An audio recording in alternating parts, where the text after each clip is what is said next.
Hello everyone, welcome back to another YouTube video, and today I got an exciting one for you guys. I have another Playday type video, and I hope Robo hasn't coined that term yet, because I'd be cooked, or he doesn't get mad that I use it, because that's essentially what this is. I'm just showing off little customs or little mods I made to my figures, or stuff I bought, and yeah, here's just half of them. I didn't want to show the other half yet, so stick around and you'll see everything.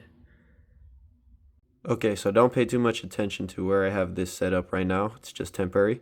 I just wanted to show you guys how this display looks like under the LED lights. And as you can see, the only thing I really added is the new Madame Mask figure. And as soon as I saw her get announced, I figured with this briefcase and the money that she came with, I wanted to put her in a running pose. And I saw the windswept hair, and I figured if I figure a pose where the briefcase is open and she looks like she's running away while shooting backwards at someone, I thought what would really sell it is if I bought more prop money so it looks like it's falling from her case as she's running. So yeah, I think that looks really cool. Real quick now, I'll show you what it looks like in its final kind of display area. Here it is, you guys, in its final spot. I did put an acrylic base under MODOK to give him some height. This took longer than expected though, because she was a pain to get to keep standing, but I think she should be good for now. I tucked her foot under that gun there, but you can hardly notice. Next up, we got Whirlwind from the Red Onslaught Build-A-Figure wave. It's from all the way back from 2016, I believe, so it's almost 10 years since this figure was released. And fun fact, it was actually one of my first figures. And if you go back and look at my first video, I initially wanted to sell this guy, but I decided to start building a sort of Masters of Evil display, so I figured I'd keep him. The effect piece is from McFarlane DC Multiverse Black Adam Cyclone, I want to say. I don't know, I found it at Ross and I saw the tornado effect, and I figured that it would be perfect for this character, except being a 6-inch figure, it's not really, well, even with the McFarlane figure it came with, it wasn't really designed for this purpose, to conceal like the entire lower torso. But so I went in and well, this figure's older, so it obviously has the pins on the legs. So I went in and I took the pins out and I made them shorter. You can see here. Took it out, just kind of hollowed this out a little bit more so he can fit in here. There you go. Alright, y'all, so up next we got Forge. This is from the 3-pack that came out a couple of years ago now. I pretty much did the update that Robo also did. Made a little short about it, where there's a more comic accurate gun than the one that this figure originally came with, and that's the one he's holding right now. It actually came with the cable from the 2016 Juggernaut wave, so that was an older figure, but yeah, it's more comic accurate to Forge, so I gave him this gun. I never bought that figure, so I bought this gun loose. I didn't want to just buy the whole figure just for this gun, so I never pulled the trigger, but someone was selling the gun by itself for like less than $10, so eventually I decided it was the perfect time to do it. And you can see here that I used let's see, this permanent acrylic by Edding. I'll link all the products I use in my description.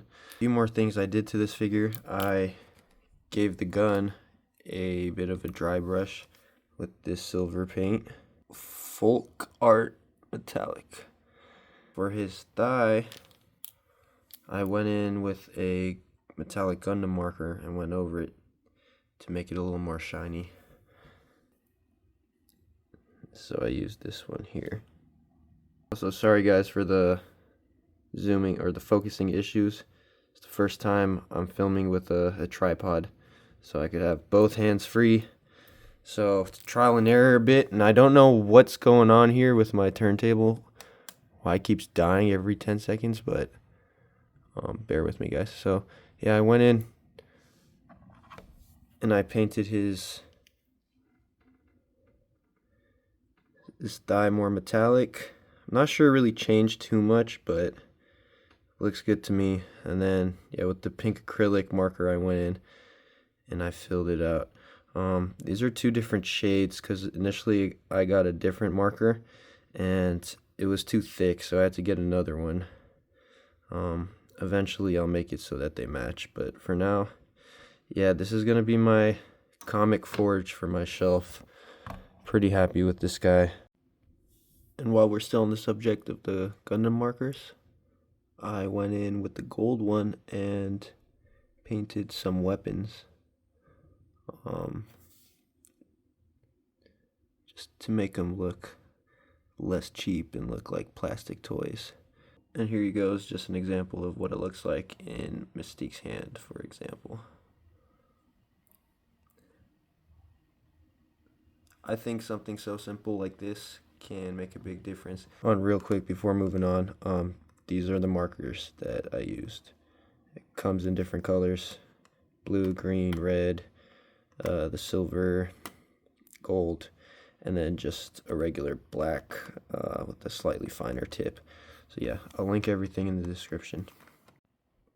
For every sick custom that you do, there's always a possibility that something like this could happen. I went back and I tried to redo the eyes for the Thor. I had some water slide decals, and I think they were just too big for this guy.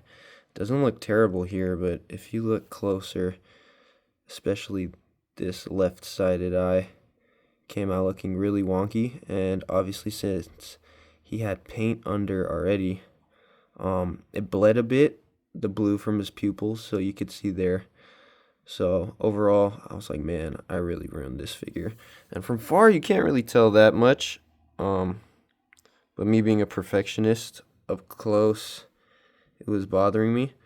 But I was able to go to a toy convention near me, and I found an 80th anniversary Thor for $15 loose. So I picked that up, and I just put that old head on the Ragnarok body.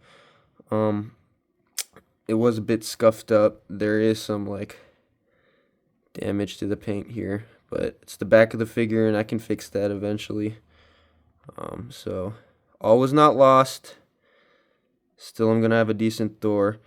And coming up soon, I'm hoping to get some cloth capes off of eBay, and I'll do a video showcasing some poses with my cloth capes. Up next, another quick one.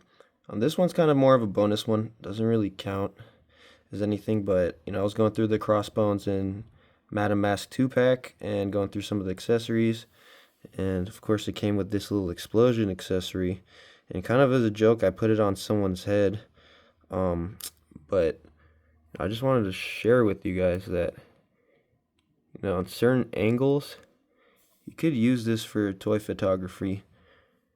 I think you could get some really cool shots out of that if you just kind of rest it on their heads.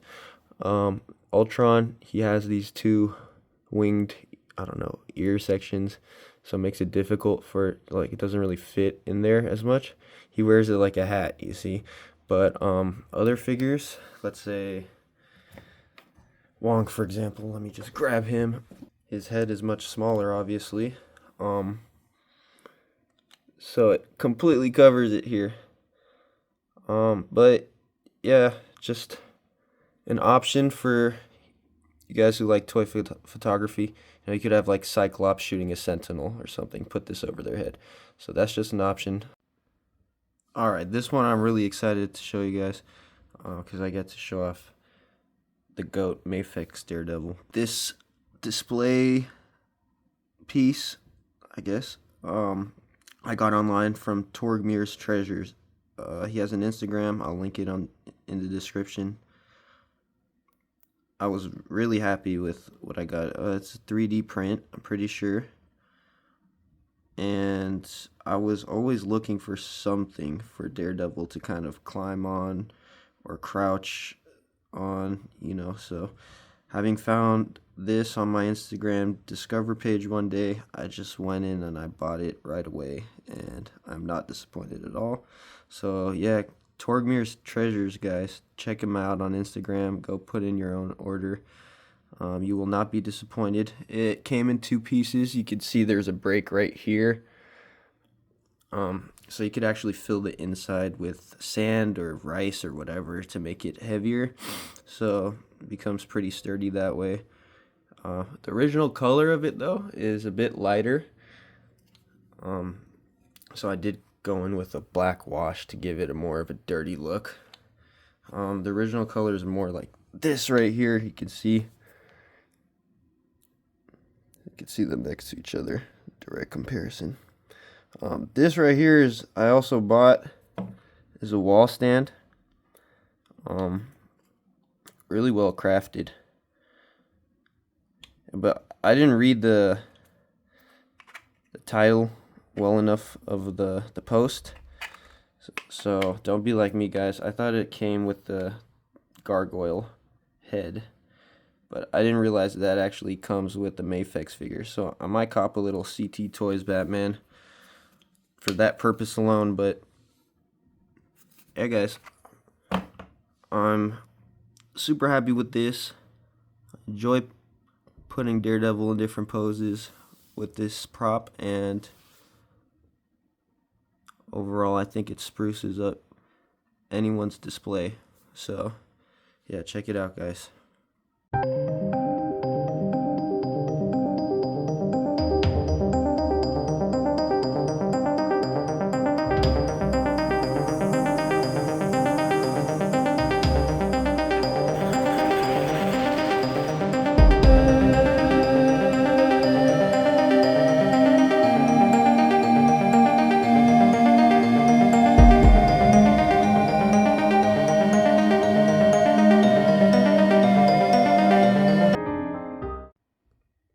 So you know when I mentioned sometimes the smallest mods can make the biggest difference?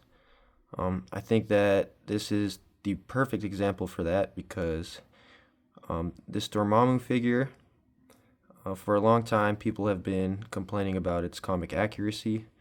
The old one that originally came in the Zemnu Build-A-Figure wave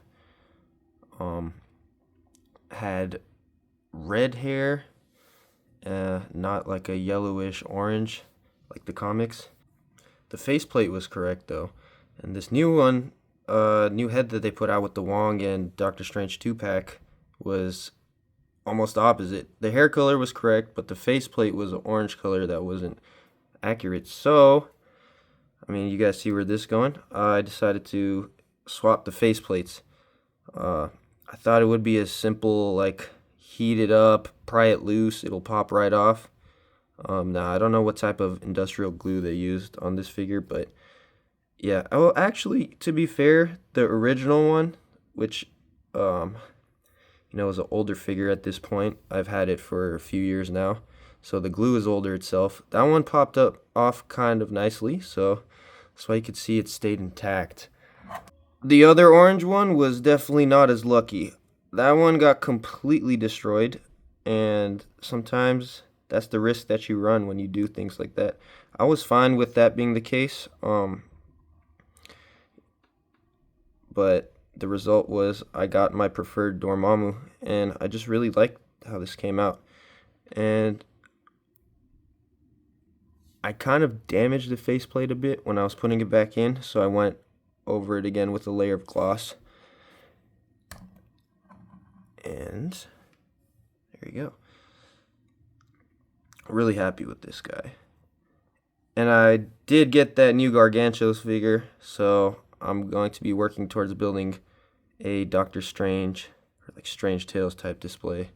So should be another video coming on that once I start building out that collection a little bit more. Alright guys, so here's the before. Got him in his usual spot. As you can see, a lot of putty everywhere, and overall not too visually appealing. So yeah, let's see what I can do to fix this guy. Okay guys, here is everything I will be using for this project. I got these magnets from Hobby Lobby. They weren't exactly the ones that I wanted, but I figured they would do. They're a bit thicker than I'd like,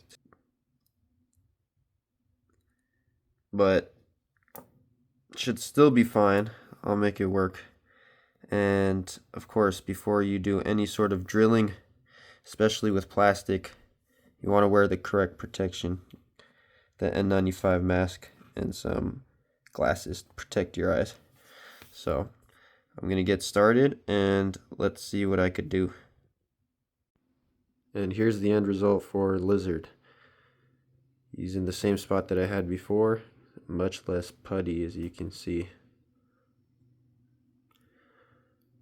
Like I said with Thor, sometimes your customs come out amazing, sometimes you mess up, and it's the risk you run. And I was taking a risk with this figure. It's an expensive figure. It's a hard one to get, Walmart exclusive. I was drilling holes into it. The magnets I used were not really strong enough. I was impatient. I wanted to just do it right away. So I ended up drilling kind of a lot of holes so he could support his weight. And a lot of them I didn't end up even needing to drill out, because for instance his hand, I just fed it through that gap right there, but you can see there's a magnet. Or his knee, this is especially bad, yes, right here, 2 extra holes.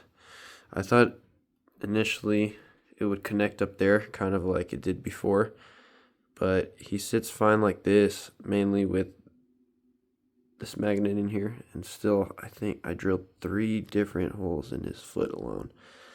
So definitely not the cleanest of jobs, but again, I feel like there's always a solution for everything. There's like that, putty that hardens up, I don't know, with like cement kind of thing, or you could fill holes in your plastic action figures, then I can paint over it, so there's always solutions.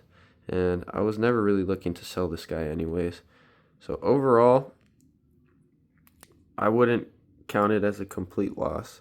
I think it's more aesthetically pleasing on the eye with no putty there as opposed to before. So next up is Johnny Storm Human Torch. I've had this guy for a long time, and I gave him the Dark Phoenix base.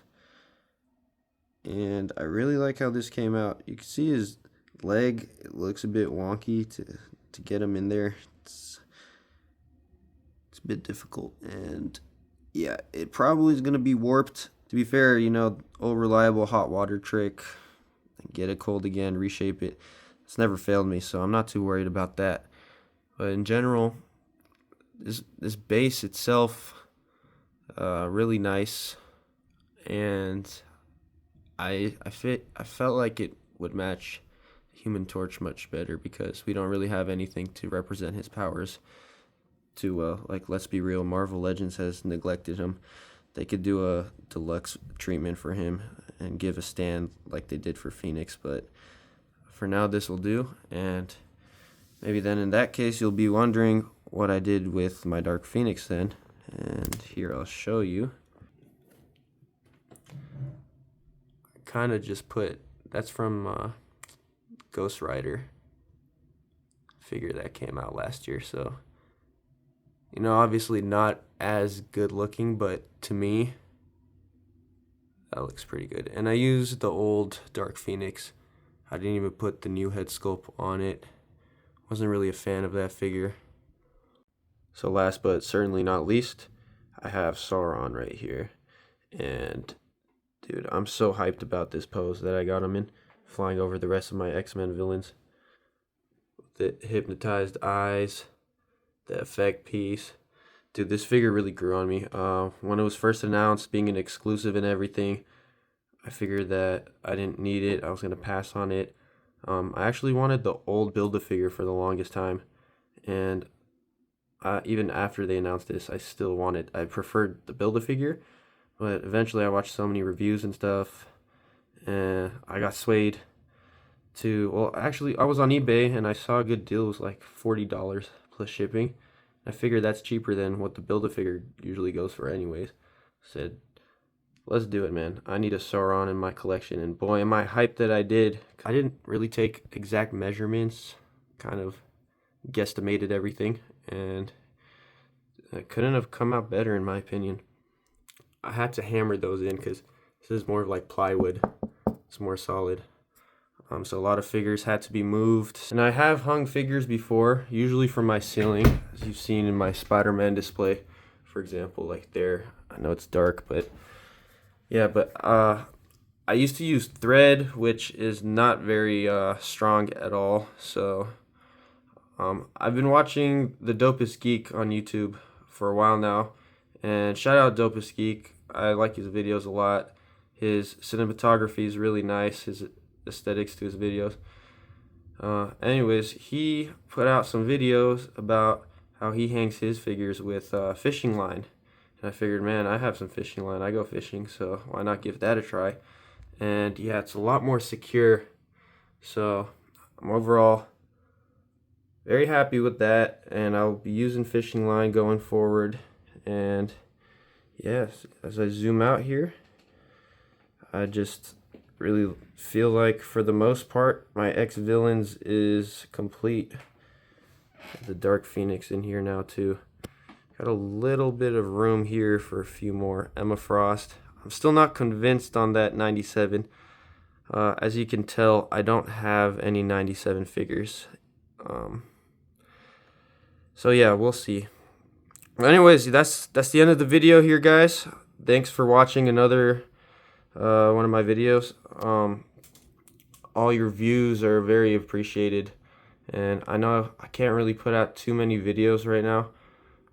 It's a bit difficult acquiring a constant flow of figures, let's just say, but I'm always thinking of different ways to make content, and I have a few more videos planned for the upcoming future, so stay tuned, guys. And yeah, thanks again for watching, and I'll see you guys in the next one. Peace.